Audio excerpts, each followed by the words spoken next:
Graças a Deus. Acabamos de ler o texto, de Marcos, capítulo 10, do versículo 35 até o versículo 45. Foi um pedido meio que inusitado e, no mínimo, poderia trazer muita inveja para os outros discípulos. Temos que sempre pesquisar. E quando Jesus respondeu de imediato que não era o momento talvez de beber ou de se batizar ou de concretizar o que aconteceria na vida deles, do que aconteceria na vida de Jesus naquele momento, mas que ia acontecer na vida deles, isso aconteceu. Interessante que logo depois ele responde, quando pega no versículo 39: bebereis o cálice que eu bebo e recebereis o batismo com que eu sou batizado. Quanto, porém, ao sentar-se à minha direita e à esquerda, não cabe, mas depois eu toco nesse assunto. Quando ele falou, confirmou de que eles iam participar disso, aconteceu que Tiago foi o primeiro discípulo que foi morto. Para quem não sabe, foi em Atos capítulo 12, versículo 2, se eu não me engano, que Tiago ele morreu ao fio da espada. Foi o primeiro discípulo a morrer, depois de ter se convertido, depois de ter passado pelo todo o processo de ser discípulo do Senhor. Então, assim, ele, como discípulo do Senhor, ele passou por isso. Ele foi o primeiro. E o último foi quem? Foi João, os dois filhos de Zebedeu. O primeiro foi Tiago, o último foi João, na ilha de Pátimos. Aquele que na qual teve a revelação da parte do Senhor, para que pudesse passar para nós, e através do Apocalipse e do Evangelho de João, e todos conhecem a história, e assim ele teve também a sua morte lá na ilha de Pátimo, como diz a própria palavra, ao ponto de que se traduz do que ele entendeu realmente o clássico de João 3,16, porque Deus amou o mundo de tal maneira que deu o teu Filho unigênito, para que todo aquele que nele crê não pereça, mas tenha a vida eterna. Mas o 17, que simboliza realmente, quando diz o versículo 17, quando passa: porquanto Deus enviou o seu Filho ao mundo, não para que julgasse o mundo, mas para que o mundo fosse salvo por ele. Então você vê que o João teve o verdadeiro entendimento do que é o Evangelho. Do que eu quero trazer para vocês, através desse texto de Marcos capítulo 10, por tema eu poderia tirar um tema que fala: queremos coisas que não foram oferecidas diretamente a nós. Queremos coisas que de repente o teu coração desejou, a tua mente pensou, ou você quis copiar de alguém. Porque na verdade, se você for procurar entender o Evangelho, não tem porquê você pedir promoção, não tem porquê você querer estar acima dos outros, não tem porquê você querer causar inveja em outros por posição, até porque se o Senhor tiver que honrar a tua vida, Ele vai te honrar, e Ele coloca qualquer um na posição que Ele quiser, ao ponto de que algumas pessoas, até lhe dá fama, da mídia, da preeminência, são destacados, mas o Senhor sempre Ele tem a tua vontade sobre isso, porque também muito que é dado é cobrado. Não quer dizer que alguém que o Senhor dê status seja melhor ou maior que outras pessoas, mas seja para uma finalidade do Senhor. Então, é um tipo de pedido que as pessoas não sabem nada do que talvez ouviram de Jesus. Jesus, ele diz no Evangelho de João que ele não veio para ser servido, mas ele veio para servir. E tudo que o Senhor, o nosso Deus, premeditou, do que Ele traçou, do que foi propósito de salvação do Senhor, tudo que ele quis. Ele usou profetas falando como seria com a vida de Jesus. Tudo ele falou. E que pedido foi esse? Jesus, ele foi ao matadouro, ele falou do peso.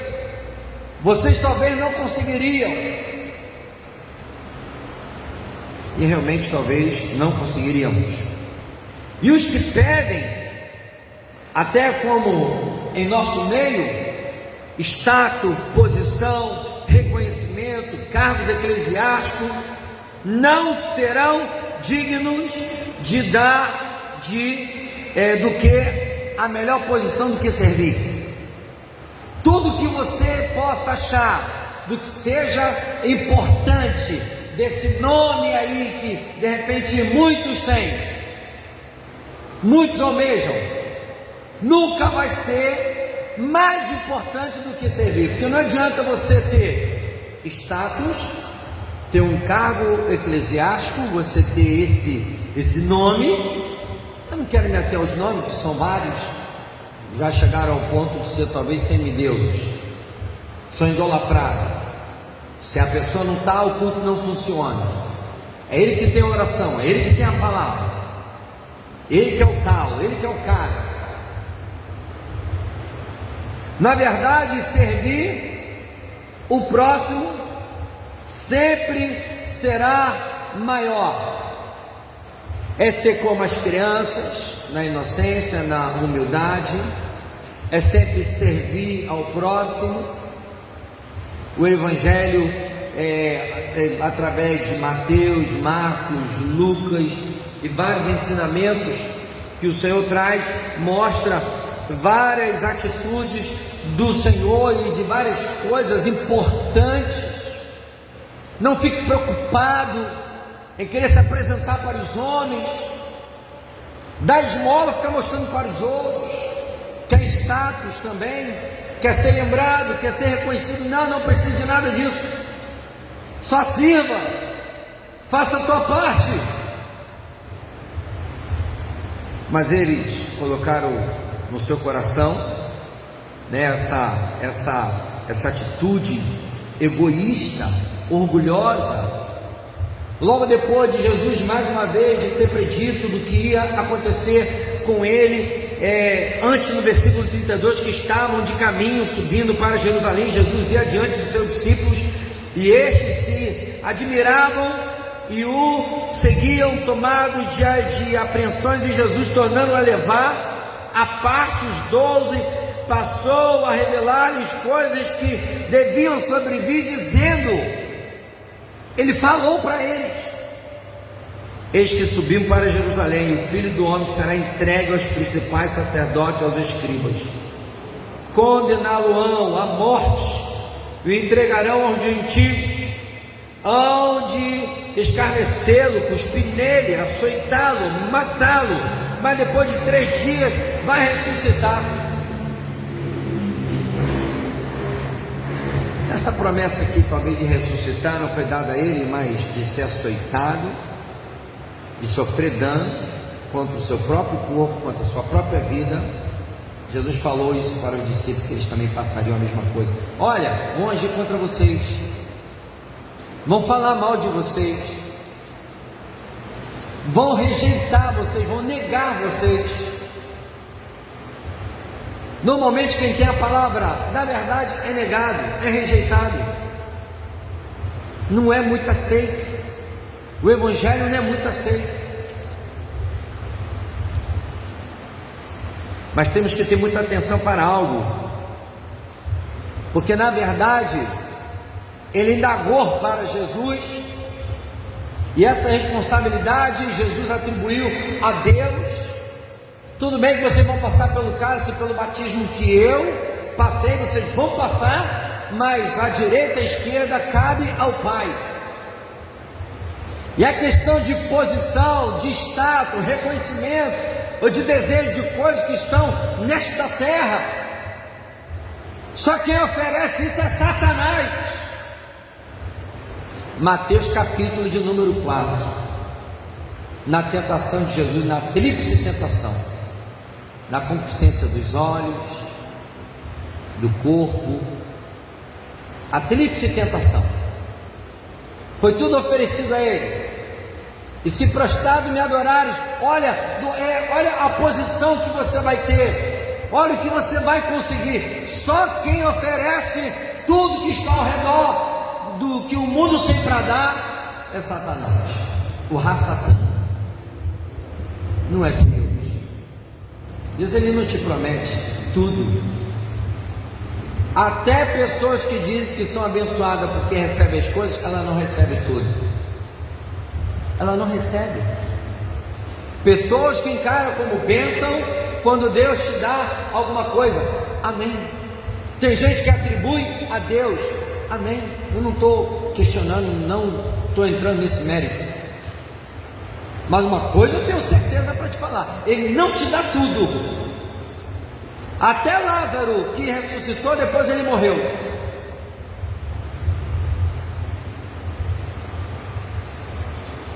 Temos que estar atentos quanto a isso. Quem te promete tudo é o inimigo de nossas almas.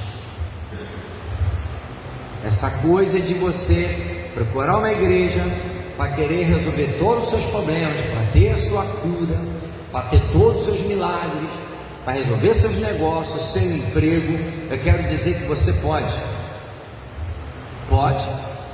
mas não quer dizer que vai conseguir, e não quer dizer que Deus vai te dar, e Ele não é obrigado a te dar. Buscar-me-eis e achareis, buscar tudo no vosso coração. Se pedir com fé, se bater, tem coisas que Deus vai dar, mas Ele não vai te dar tudo, e Ele não prometeu.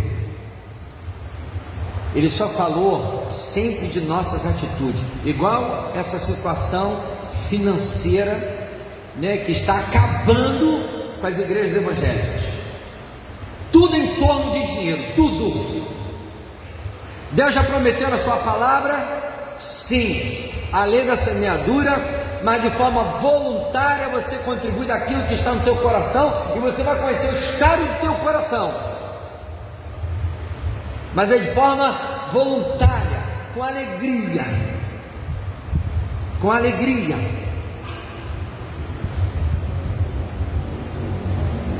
Deus, Ele nunca deixa desamparado. Deus, Ele sustenta. Deus, Ele mantém. Sim, porque é uma questão de fé, está nas promessas, mas mesmo assim não vai te dar tudo o que você pede. E só tenho convicção e certeza do que eu estou falando. Usam versículos para falar de promessas que muitos acham que têm direito. Pegam versículos isolados. E Jesus permitiu. O que queres que vos faça? Para dar ensinamento. Entendeu? Para dar ensinamento.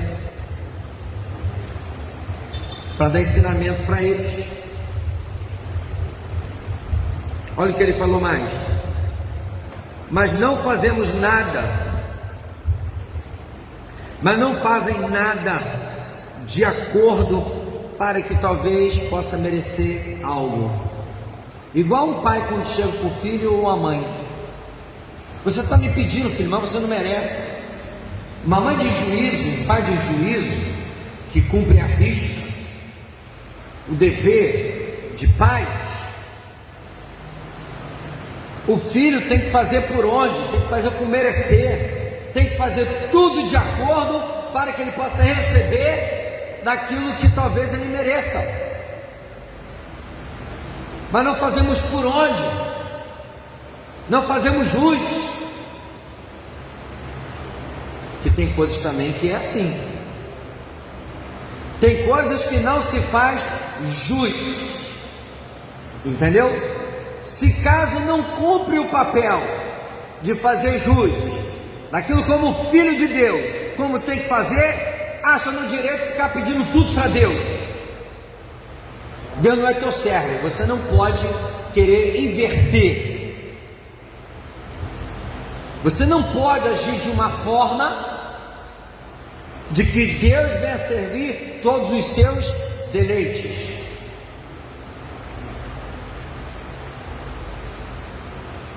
Na verdade, podemos todas as coisas, como diz Filipenses, capítulo 12, versículo 13. As pessoas só conhecem o 13, até usam muito esse versículo quando fala que posso todas as coisas naquele que me fortalece. Você precisa pegar o texto completo e tentar interpretar do que o próprio texto está falando. Já em Filipenses capítulo 4, versículo 12, quando fala que posso todas as coisas, ali já está querendo dizer, eu posso ter bens, eu posso ter fartura, mas também eu posso passar necessidade. Eu posso ser honrado, eu posso ser lembrado, eu posso ser elogiado, mas ao mesmo tempo também eu posso ser caluniado, eu posso ser humilhado e posso ser desprezado. Aí que abre a boca o apóstolo para dizer, posso todas as coisas naquele que me fortalece. O povo fraco no meio, é assim, de um povo, né?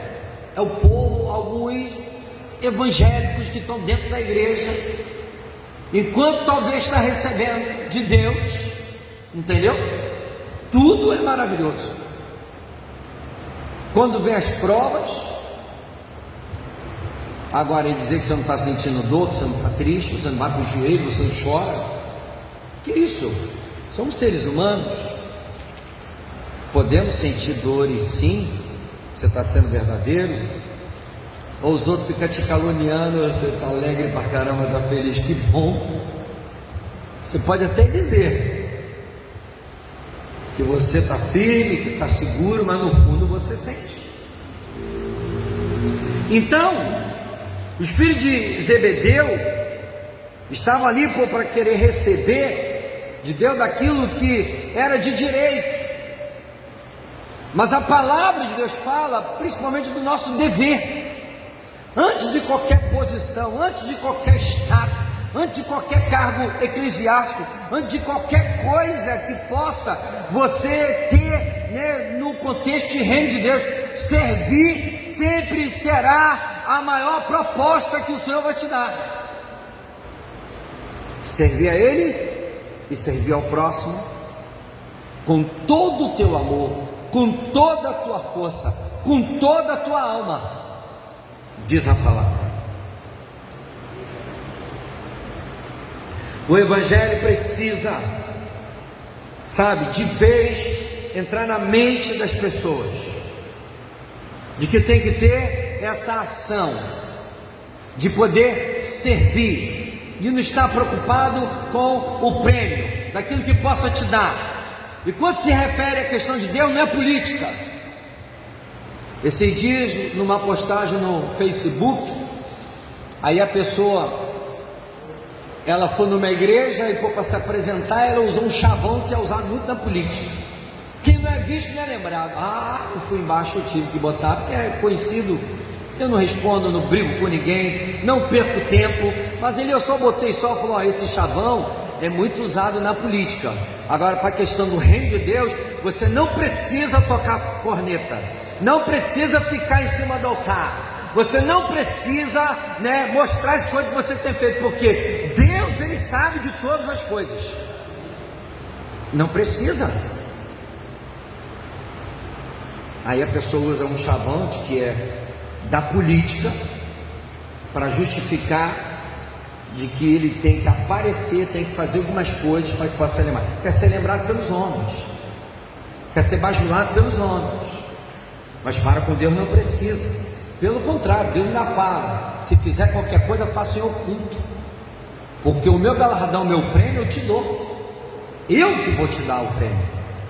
A partir do momento que você conta, você fala, já perdeu seu galardão, porque Ele nos dá o acesso de sermos novas criaturas, criaturas úteis, criaturas que vivem novidade de vida, criaturas que não vivem dentro só de um contexto de que a posição é mais importante.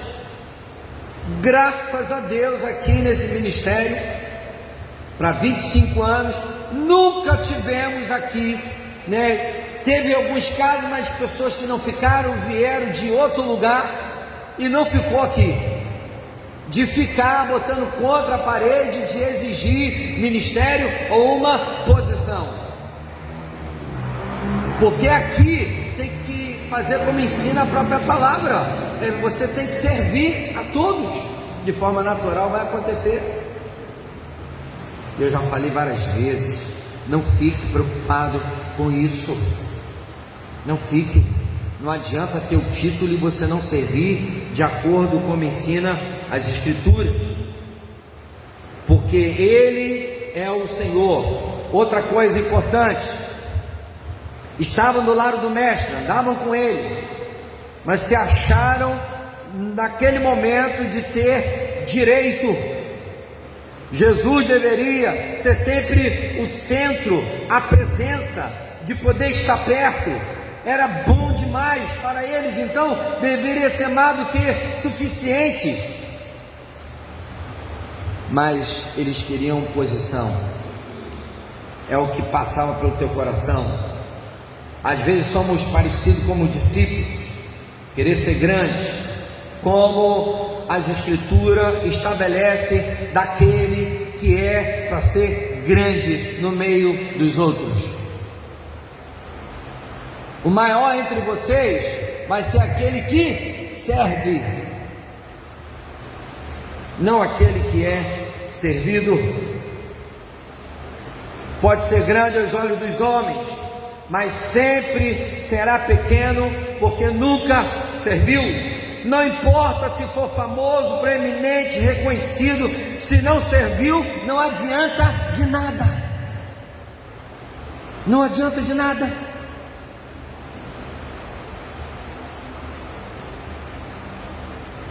Eles não sabiam o que estavam pedindo. Tiago, como falei no capítulo 12, logo em seguida foi o primeiro discípulo que morreu, então experimentou o deleite do cálice da dor, do batismo, de tudo que aconteceu com Jesus, ele experimentou. Não foi na ordem, João foi o último, mas eles passaram por isso, experimentaram a espada, a morte, e João escreveu de forma que todos vieram a entender como ele tinha que servir, ao ponto de que ele escreveu que o Senhor, ele entendeu isso, ele escreveu que o Senhor não veio para ser servido, mas o Senhor veio para servir. Por natureza, irmãos, somos orgulhosos demais, somos pobres, orgulhosos, queremos às vezes só saber do nosso, da nossa parte, do que é para nós. E como corpo de Cristo, eu fico encantado quando esse lance do café, às vezes a gente faz ali todo último sábado, as pessoas ficam assim de bobeira. Tem gente que tenta até dar dinheiro, pensando que ele está vendendo café no ponto do ônibus. Não é. Te dá café para os moradores da Japara, não é para todo mundo, porque não tem como, é um período de 5 horas da manhã até 7h30. Não são todos os ônibus que param, tem ônibus que está cheio pra caramba. Estamos ali para servir. Tem gente que fica olhando assim, não entendendo nada. Hoje isso está difícil, tudo em torno da troca, é do favor. Eu sou de uma época que as pessoas faziam o evangelismo, as cruzadas, evangelizavam de forma muito natural. Muitas igrejas com seus departamentos de missões. Olha, a gente tem que prestar conta aí entre a gente, a sociedade, que estamos fazendo. Uma minoria, poucos irmãos, às vezes parece que é obrigado a sair para a rua para pregar, e tem que ir lá para pregar a palavra. Até eu estou percebendo que as pessoas até não querem nem vir mais para a igreja. Se a gente não se dispor, aí até elas, vai ser difícil. Para encerrarmos essa palavra, Deus oferece aos orgulhosos o perdão necessário para que eles venham sempre entrar no caminho. Sempre. Eles não sabiam o que estavam pedindo, mas depois da posição que eles tomaram para com o Senhor, eu acredito que tudo mudou na cabeça desses discípulos. Quando, porém, assentar-se à minha direita ou à minha esquerda, não me compete concedê-lo, porque é para aquele a quem está preparado. Aí, só a última pergunta que eu quero fazer: em que posição você vai estar? Na Nova Jerusalém, ataviada, preparada, para aquele que pagar o preço, servir, primeiro se arrepender dos seus pecados, obter a salvação em Cristo Jesus, e aquele que serve. Em que posição você imagina que você vai estar? Como você vai estar assim diante do Senhor? Que fica aquela dúvida. Mas o mais importante, que temos que almejar, é estarmos perto, para que o Senhor venha ser a nossa luz eternamente e para sempre. Amém? Deus abençoe a vida de todos com essa palavra.